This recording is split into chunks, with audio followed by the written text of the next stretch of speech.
Seja muito bem-vindo, seja muito bem-vinda. Eu sou Hugo Santana, eu sou advogado, sou professor de prática jurídica e eu ensino qualquer advogado a advogar sem nunca mais errar nos juizados especiais cíveis. A faculdade fala pouco ou quase nada mesmo sobre a prática em juizados, tá? Eles não te falam o que é enunciado do FONAGE, não te falam o que é FONAGE, o recurso inominado, não te falam o que é...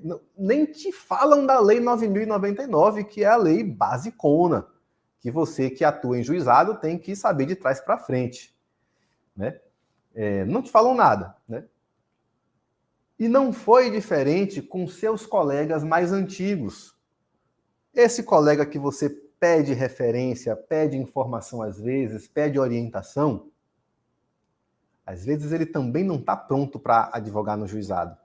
Ele está pronto para advogar na área em que ele advoga, mas não em juizado. E ele acha que juizado... Ele ouviu dizer que juizado é simples, fácil, rápido, então ele acha que ele está pronto para te dar orientação também, mas não está.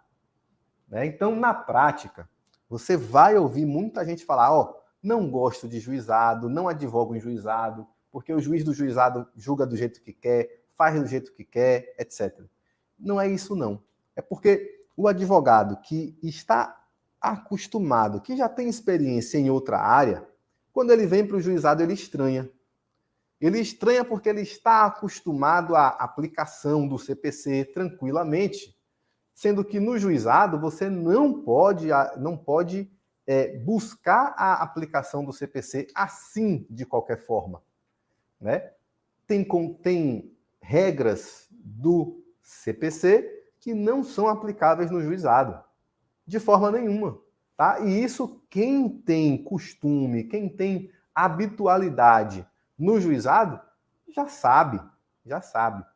Mas quem cai de paraquedas não sabe, e aí se surpreende com uma decisão que seria completamente normal em juizado, mas que para aquela pessoa, aquilo ali, como não aplicou o CPC, deixa a pessoa desconfortável, ela deixa a pessoa irritada, chateada, achando que o juiz não sabe nada, que o juiz deveria ter aplicado o CPC, quando, na verdade, o juiz não poderia ter aplicado o CPC mesmo. Não poderia, porque ali, naquele caso, não se aplica o CPC, mas a Lei 9.099, por exemplo. Né? Então, preste atenção nisso. Essa aula aqui é para você. Hugo, o juizado tem decisões estranhas, esquisitas? Depende. Se você conhece o procedimento do juizado, é tudo comum para você já sabe. Mas se você está ansioso, está aguardando, está acreditando que o juiz vai aplicar o CPC e aí ele aplica a Lei 9.099, você realmente se surpreende. Tá? Então, o juizado ele tem sim um rito próprio. Não é a simplificação do rito que está lá no CPC, não. É o procedimento que está desenhado na Lei 9.099. Primeira coisa que você tem que saber é isso aí. Fala, Gé, um abraço, meu irmão. Que bom que você está aí. Então, você tem que ter certeza que naquele caminho aqui, aquela norma que você quer aplicar, se ela é compatível com o procedimento do juizado. Se você pretende aplicar o CPC, antes disso, você tem que se certificar de que aquela regra específica do CPC ela é compatível com o juizado. É isso que você tem que saber. Na prática, é assim que funciona. Tá? Então, para começar, a gente precisa diferenciar o quê? Existem decisões absurdas, esdrúxulas no juizado? Existe, assim como existe em qualquer outro ramo do Poder Judiciário. Tá? Tem uma semana ou duas eu abri uma enquete nos stories e eu vi Pessoal falando, não, poxa, já encarei decisões absurdas no juizado, decisões esdrúxulas no juizado. Uma certa quantidade dessas reclamações vinha de eventos completamente normais, comuns, corriqueiros, devidos no juizado, mas que a pessoa, porque não conhecia o procedimento, a pessoa se assustou, achou que aquilo era absurdo, injusto. Eu vou tratar disso ainda nessa aula, vou te dar diversos exemplos de diferenças do juizado que você tem que conhecer.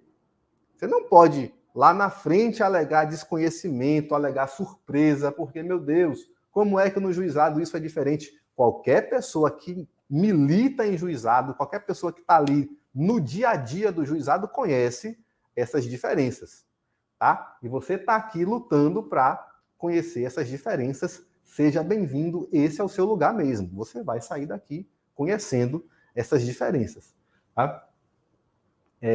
Mas a primeira questão é essa, você precisa entender. Não é qualquer decisão que te desagrada, que te desafia, que é errada, equivocada, que é um abuso do juiz, que é uma decisão teratológica, absurda. Meu Deus, como é que o juiz faz isso? Né? Por exemplo, o juiz não deve abrir prazo para você complementar o preparo do recurso no juizado. Muita gente apareceu aqui falando, meu Deus, é um absurdo, o juizado não... Uma coisa é você não concordar com a norma. Outra coisa é você deixar essa norma aí te pegar. Né? Pelo amor de Deus, você está aqui comigo, não erra isso não.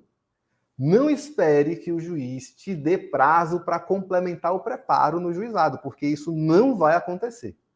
Salvo raríssimas exceções de juízes que merecem ser canonizados, eles vão intimar você para complementar o preparo do recurso inominado no juizado. Mas você não vai contar com isso, você não vai esperar isso, você vai fazer de tudo para recolher até a mais o preparo no juizado. Então, a primeira questão é essa, é saber essa diferença. Essa decisão, ela está te prejudicando, ela te desagradou. É uma aplicação natural das regras da Lei 9.099, de algum enunciado do FONAGE, ou é fruto de perseguição do juiz, má-fé do juiz, má vontade do juiz? A grande maioria dessas decisões que te surpreendem, para você que está começando agora, não é má-fé do juiz, não é má vontade, pode ter certeza. Isso existe também, mas não é, a escala não é tão grande assim quanto você imagina, tá? Acontece, mas não tanto.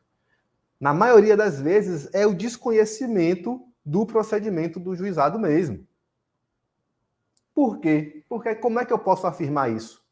Como é que eu posso dizer, né, aqui, você tá aí já me dizendo, olha, tive uma decisão no juizado que me prejudicou, me deu um problema danado e eu acho que o juiz, ele não foi com a minha cara. Só pode ser isso, foi por isso que ele deu essa decisão. Como é que eu posso dizer para você que, na verdade, não é nada disso? Por que eu posso afirmar com tanta convicção assim?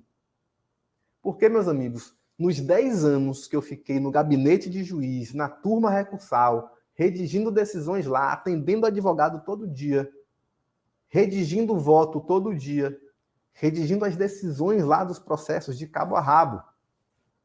Um grande volume, todo dia. Na grande maioria, quando eu recebia um advogado que ele estava assim meio perdido, desnorteado, eu tinha que mostrar para ele, doutor, isso que você quer aplicar aqui não tem condição, porque não é compatível com o juizado.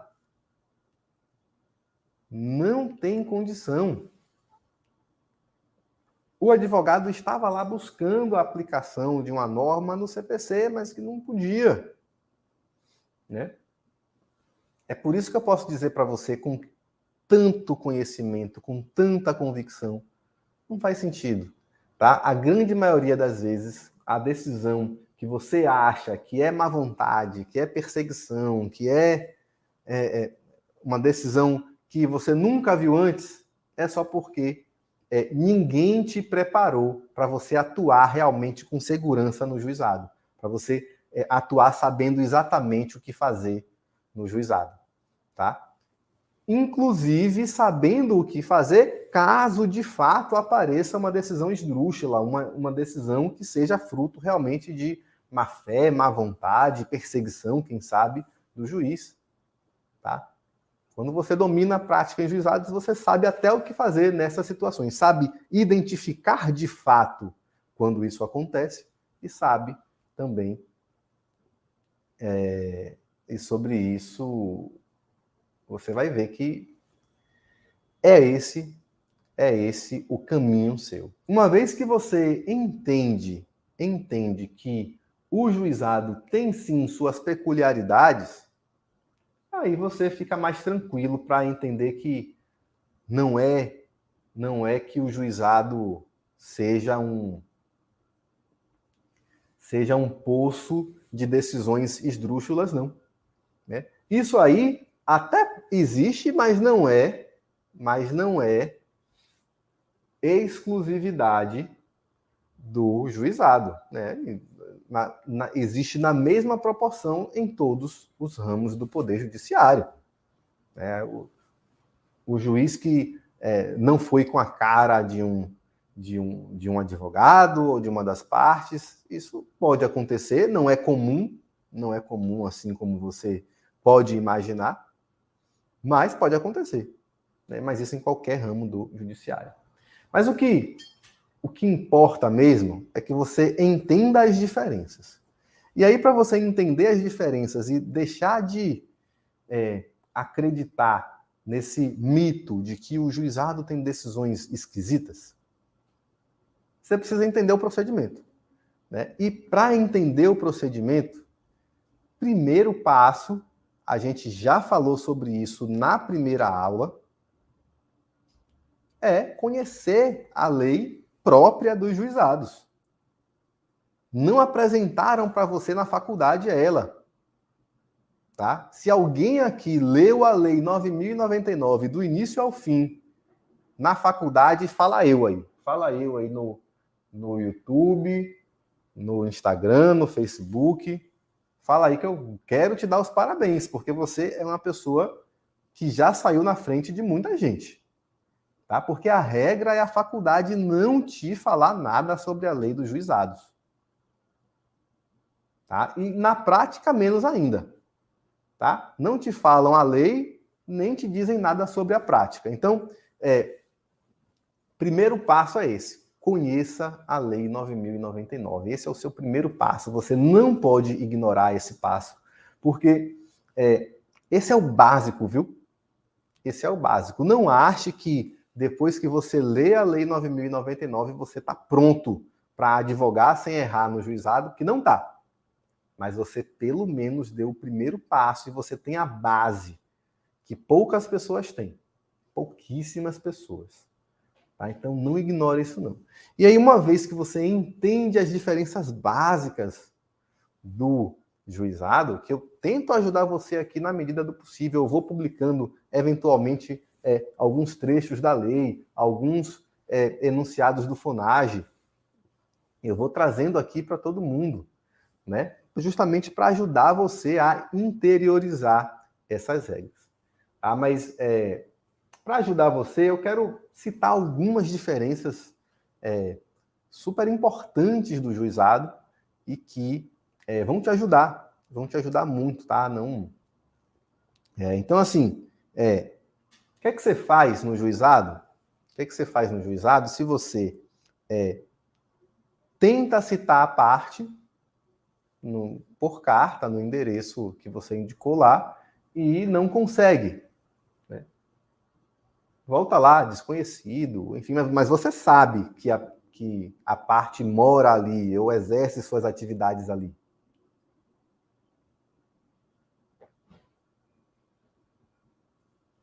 No procedimento comum, é tranquilo você aí querer citar por edital, eventualmente e tal. Mas no juizado não cabe citação por edital. Então, a primeira diferença aí, anota isso com letras vermelhas, tá? Não cabe citação por edital no juizado. E aí não adianta você tenta citar a parte no endereço lá por carta, e aí você requerer a citação por edital e o juiz não admite, né, ele rejeita seu requerimento, não quer dizer que o juiz é desinformado, não quer dizer que o juiz está de má vontade, é porque não cabe mesmo. Então, no juizado, você tenta citar por carta. Se não conseguir, você vai tentar citar por oficial de justiça. Esse é o próximo passo, tá? Se o oficial de justiça não conseguir citar, não tem para onde correr, não. Ou você arranja outro endereço, porque desse jeito não dá, ou realmente o processo não pode prosseguir no juizado. É simples assim, tá? Aí alguém pode estar perguntando, professor, de jeito nenhum pode citar por edital no juizado? Tem uma exceção. Uma exceção. Uma exceção que é um tantinho polêmica, mas bem aceita, tá? Razoavelmente aceita no juizado. É a citação por edital na execução de título extrajudicial. Olha a exceção da exceção da exceção. Falei para você que no juizado não cabe citação por edital. Agora você está entendendo que existe uma exceção. Se você vai propor uma ação de execução de título extrajudicial, portanto, no juizado, saiba que é possível. É possível você proceder ao arresto dos bens, ao arresto executivo, e aí você vai citar por edital. Tá? Aí você pode seguir o CPC tranquilamente. Esse procedimento aí tem amparo num enunciado do FONAGE. Tá? Na Lei 9.099, você vai ver lá, não cabe citação por edital, mas para a execução, nesse caso específico, cabe. Não cabe recurso adesivo no juizado especial cível. Não cabe recurso adesivo no juizado especial cível. Anotou? Por que isso é tão importante? Primeiro, pelo óbvio, né? Você vai ter que se decidir. O que é comum quando a sentença ela foi boa para você, mas podia ser melhor, né? Isso acontece com muita gente. A sentença foi boa, mas podia ser melhor. Como é que eu faço? Né? Muita gente fica na dúvida nessa situação. Recorro, não recorro? Poxa, se não recorrer, o processo pode ser que a outra parte não recorra também, e aí o processo já acaba aqui, ou talvez eu recorra e aí o processo vai demorar um pouco mais, mas eu ganho aí uma possibilidade de majorar a minha indenização, por exemplo. Você precisa estar atento nessa situação, atenta. Por quê? Não cabe recurso adesivo. É muito comum no procedimento comum, a sentença não foi tão boa, mas eu vou ficar tranquilo aqui, não vou recorrer não.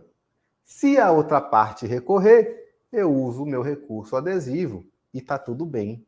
E aí as coisas dão certo para mim, eu recorro também. Né? Não é assim? Foi assim que você aprendeu na faculdade. Mas no juizado não cabe. Então você precisa se decidir antes, se vai recorrer ou não. O máximo que você pode fazer é ficar acompanhando o processo para saber se a outra parte vai recorrer, deixa o seu recurso pronto, sem juntar no processo, né? E aí, se por acaso alguém recorrer, a outra parte recorrer, você, ainda dentro do prazo, você junta o seu recurso. Mas querer aproveitar o prazo de contrarrazões para juntar o seu recurso inominado, não pode. No juizado isso não cabe, né? O recurso adesivo ele tem lugar justamente nessa situação, em que você pode usar o seu prazo de contrarrazões para recorrer da sentença também, né? No CPC está assim, você sabe que é possível, mas não no juizado. E o que muita gente tenta fazer, mas também não pode. A pessoa quer, nas contrarrazões do recurso, pedir alteração da sentença. Não pode com base nesse mesmo entendimento. Se não cabe recurso adesivo, não cabe para a parte fazer requerimentos de modificação da sentença nas contrarrazões do recurso inominado. Não cabe, não é possível, não adianta, tá? Então essa é a situação que se configura hoje.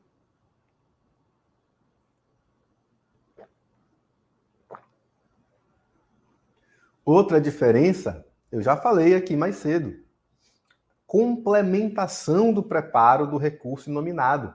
Não é possível, não se admite a complementação, tá? Eu sou a favor desse entendimento? Não, eu acho que não tem sentido, não tem porquê o juiz não admitir a complementação. Mas fato é que quase nenhum admite. E você tem que estar preparado. Vocês não sabem a quantidade de consultas que eu faço todos os meses com advogados que estão preocupados somente com isso. Professor, eu quero ajuda para contabilizar todos os atos processuais tributáveis aqui, para eu saber quais foram exatamente as custas que eu devo pagar, porque eu não quero perder a minha chance de ter o meu recurso inominado analisado. Então, no juizado, você sabe, você deve recolher o preparo do recurso inominado no prazo de 48 horas após a interposição do recurso. Então, você não precisa necessariamente juntar as guias do preparo quando apresenta o próprio recurso. Você tem esse prazo de 48 horas e são 48 horas mesmo, tá? Não conta em dias não, que vai dar errado. Não são 2 dias, são 48 horas, contado minuto a minuto ali, hora a hora. Aí você vai perceber que tem uma grande diferença você contar 2 dias ou 48 horas. Mas o que importa é você ter esse prazo, inclusive para se certificar, olha, todos os atos tributáveis são esses aqui, é isso que eu vou fazer na prática e tal, para você ter certeza, tá? Então, você tem esse prazo aí a mais para comprovar o preparo do recurso inominado, mas você não pode errar. Você não tem a chance de errar. Você tem que saber com detalhes quais são os valores, cada ato e o valor de cada ato que você vai pagar ali, porque você não tem a chance de recolher, de complementar o preparo. Tá? Uma vez que passaram lá as 48 horas, você não tem mais chance de complementar o preparo, e o resultado disso na prática é qual? É a deserção do recurso se as custas não forem pagas a contento. Né? Se não pagou tudo que deveria ter sido pago, é igual a deserção do recurso e não tem para onde correr. Não tem para onde correr.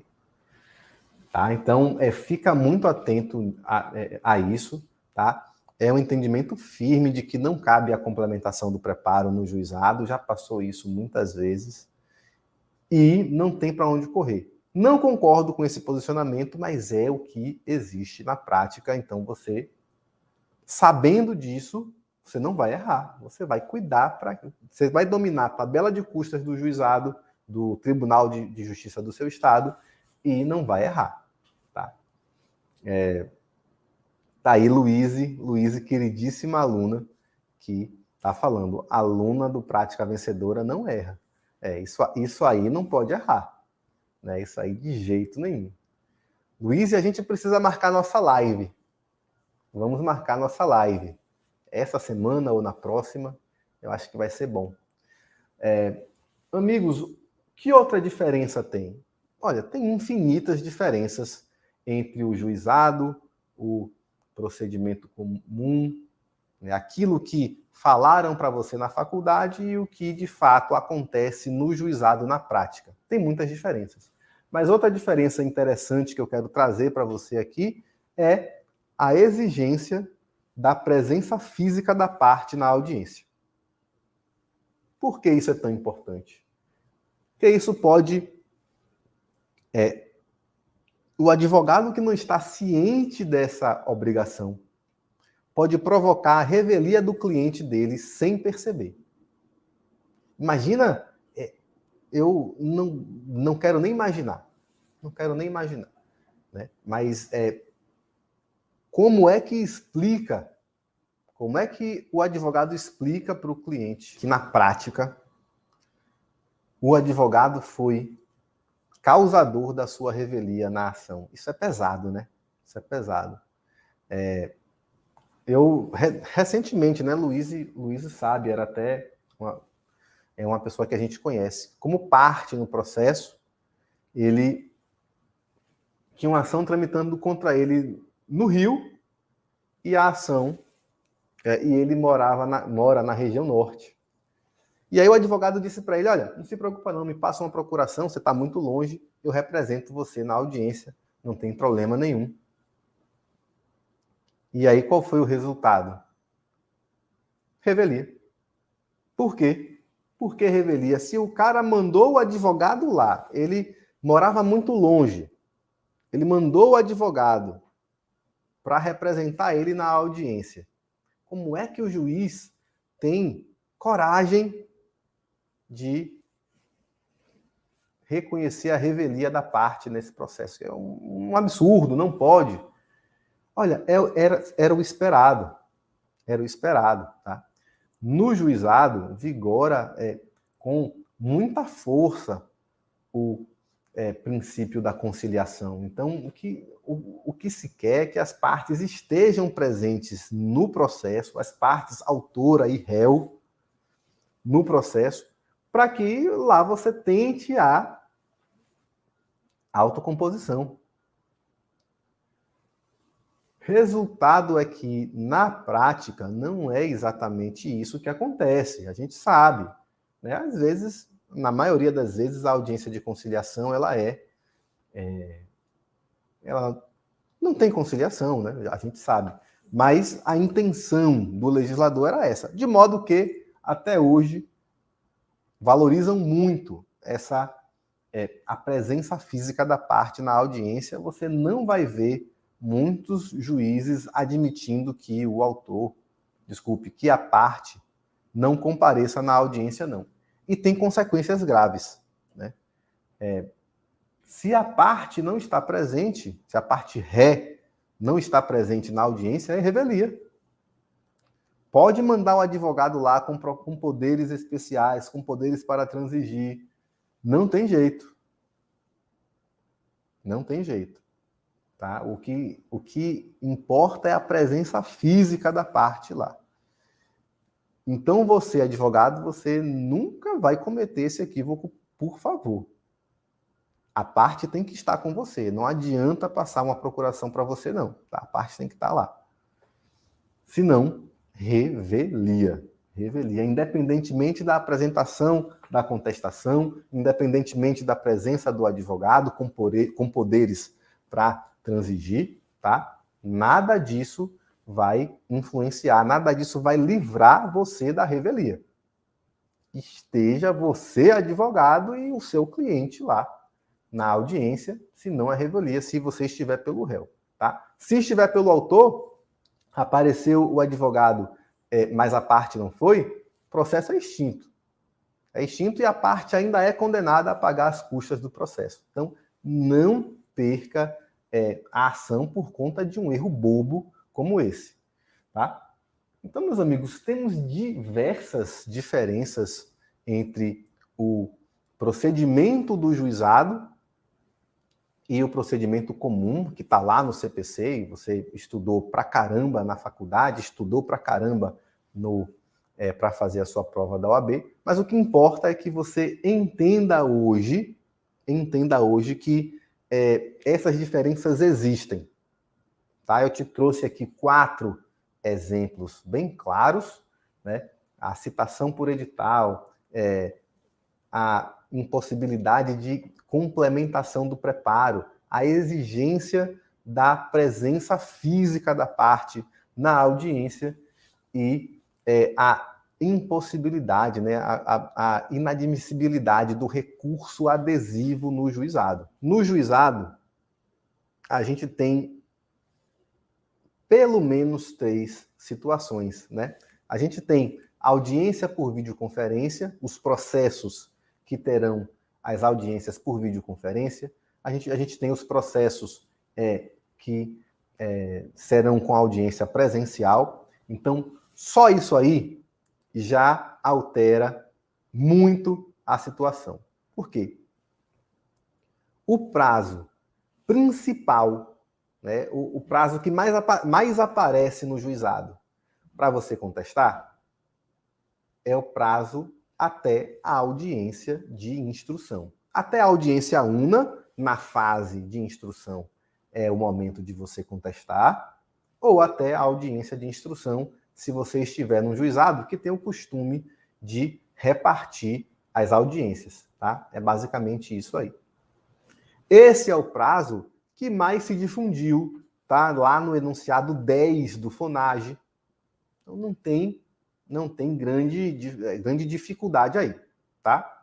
Porque, de fato, se você olhar a Lei 9.099, não está claro lá o prazo para contestar. Por isso, o prazo de contestação no juizado, ele merece um tratado, né? Mas o básico é esse aí.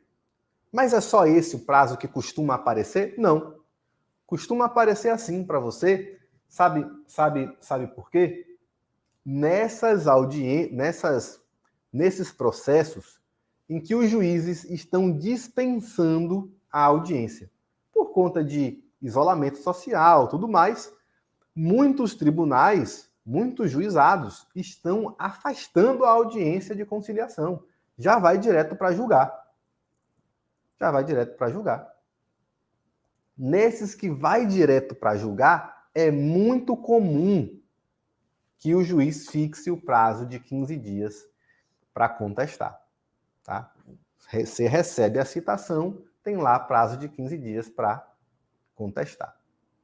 Ponto. Mas tem a terceira hipótese. Que é o quê? Olha, vai ter audiência de instrução no processo. Desculpe, vai ter audiência de conciliação no processo. Vai ter audiência, no fim das contas. Vai ter audiência no processo. Né? Não foi dispensada. Então, na audiência de conciliação ou na audiência una, antes dessa audiência, sua contestação já tem que estar juntada. Tá? O prazo é antes do início da audiência.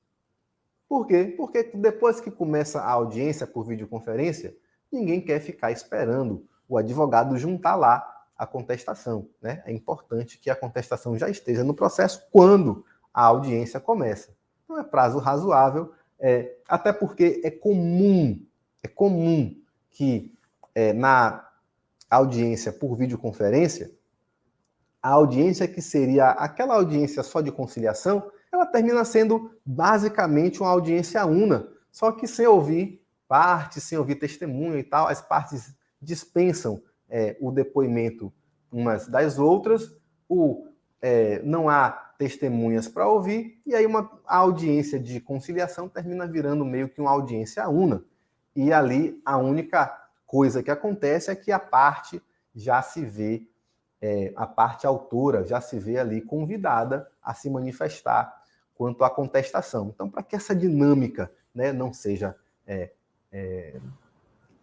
tumultuosa, a gente já inicia a audiência de conciliação com a contestação juntada nos autos, tudo tranquilo, tudo perfeito, tá? É assim que acontece. Então, Maria, basicamente são 3 as grandes possibilidades de prazo para contestar no juizado, mas o principal é você atentar para o que está na sua citação. É assim que você não vai errar nunca o prazo para contestar, tá? Nunca. Mas a dica é, se no seu estado as audiências estão sendo dispensadas e foi dispensada no seu processo, imagina aí que vão te dar algo em torno de 15 dias a partir da citação para você contestar. Se vai ter audiência por videoconferência, provavelmente o seu prazo para contestar é até antes do início da audiência de conciliação. E se vai ter audiência presencial, muito provavelmente vão admitir a sua contestação até a audiência de instrução, tá? Ou até a audiência una na fase de instrução. São essas 3 possibilidades básicas aí para você ter certeza de que você vai seguir aí um prazo padrão no juizado, tá? Mas para você ter certeza, o fundamental é seguir a citação e aí você não erra nunca, tá?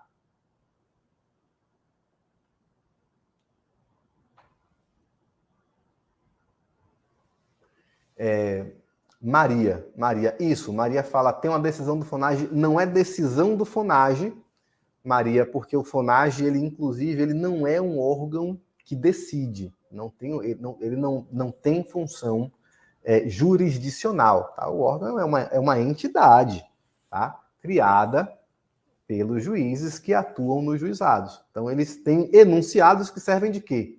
Servem de guia, de base. É basicamente uma doutrina qualificada, é o que seria um enunciado do FONAGE. E o enunciado que você se refere é o 10, que fala lá que o ideal é que o prazo para contestar é até o início da audiência de instrução. Mas qual é a grande questão? Qual é a grande questão, Maria? É isso em tempos normais. Isso em tempos normais. Tá? Fora dos tempos normais, como estamos, né? Muitos tribunais dispensando audiências, as audiências nos juizados, também levando em consideração as audiências por videoconferência. Então, são esses 3 prazos aí, essas 3 possibilidades, sendo a audiência de instrução uma delas. Grande abraço, tchau, tchau.